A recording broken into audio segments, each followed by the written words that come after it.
Modi cabinet में जल्द हो सकता है बड़ा उलटफेर।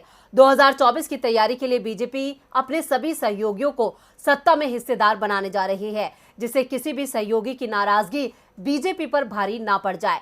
तो कब तक होगा मोदी कैबिनेट का विस्तार और कौन कौन हो सकता है शामिल, देखते हैं इस रिपोर्ट में। बीजेपी 2024 की जंग के लिए अभी से तैयारी में जुट गई है। दिल्ली से लेकर बिहार तक बीजेपी बैठकें कर रही है। बिहार में भी बीजेपी 2 दिवसीय बैठक कर रही है, जहां बीजेपी के 750 नेता हिस्सा ले रहे हैं। अमित शाह और बीजेपी अध्यक्ष जेपी नड्डा जीत का मंत्र दे रहे हैं। बीजेपी मिशन 2024 की रणनीति के तहत संगठन स्तर पर कई बदलाव कर रही है। इन तमाम बदलावों के बीच केंद्रीय मंत्रिपरिषद में फेरबदल और विस्तार की सुगबुगाहट भी है। संसद के मॉनसून सत्र के बाद इसकी संभावना जताई जा रही है। कैबिनेट विस्तार में जेडीयू और शिवसेना के बागी गुट को जगह मिल सकती है। सरकार में अभी सहयोगी दलों से कुछ ही कैबिनेट मंत्री हैं। अगर फेरबदल होता है तो इसकी संख्या बढ़ सकती है। अभी केंद्र सरकार में पशुपति पारस कैबिनेट मंत्री, अनुप्रिया पटेल और रामदास आठवले बतौर राज्य मंत्री शामिल है।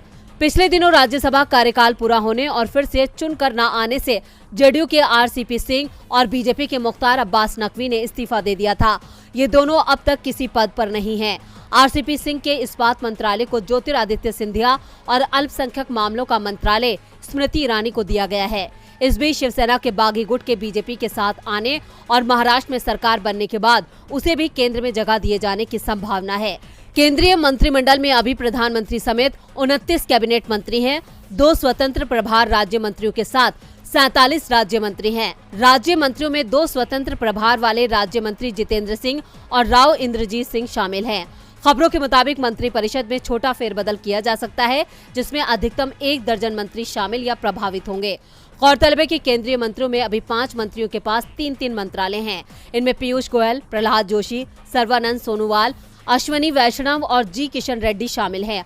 अब देखना होगा शिंदे गुट के कितने विधायकों को मोदी कैबिनेट में जगह मिलती है, क्योंकि महाराष्ट्र कैबिनेट का विस्तार अब तक नहीं हुआ है, क्योंकि शिंदे और बीजेपी के बीच विभागों के बंटवारे को लेकर तकरार देखने को मिल रही है।